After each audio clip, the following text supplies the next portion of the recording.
waxaanu baaqan maanta sheegaynaa inuu baaqdo shirkaasi duruufo jira awgood oo ka mid tahay hawlo yar oo ka soo kordhay suldaanka iyo goorta iyo goobta iyo madashaba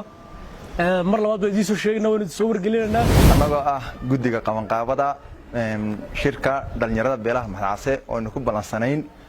15 bisha 8aad 2023 oo ku beegan bari waxaan halkan rabnaa inaan ka dirno fariin yar oo nagu soo kordhay duruufo jira awgood oo ka mid tahay hawlo yar oo ka soo kordhay suldaanka iyo ergooyinkii oo ka soo wada gaari kari waayay shirka waxaan insha Allah rabnaa inaan halkan fariin ka dirno fariintaas oo ah inaan shirkii ay ka fursan weyday inuu dib u dhaco duruufahan soo sheegnay awgood waqtigana insha Allah dib baanu ka soo sheegi doonaa sidaan oo kale baan igu iclaamin doonaa waqtiga iyo maalmaha uu qabsoomi doono maalmo ka hor shirka ka hor insha Allah intaasaan sheegi doonaa anagoo ah guddiga qabanqaabida shirka dhalinyarada beelaha Maxaase aad baan maasantay bismillaahir rahmaanir rahiim horeyn ilaahay oo mahad iskale horeysiyo dambaysaba mar labaad sidaan hore ugu baaqnay shirweynaha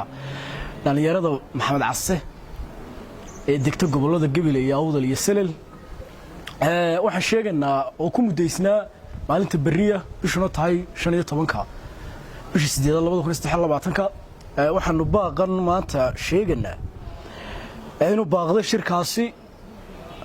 uu baaqday duruufo jira awgood suldaanka guud oo hawlo baxay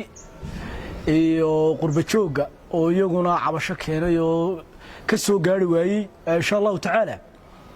shirku waa qabsoomaya waxaanu idin soo sheegi doonaa muddada uu qabsoomayo ilaa mar dambana waa la sugayaayo insha Allah ta'ala goorta iyo goobta iyo madashaba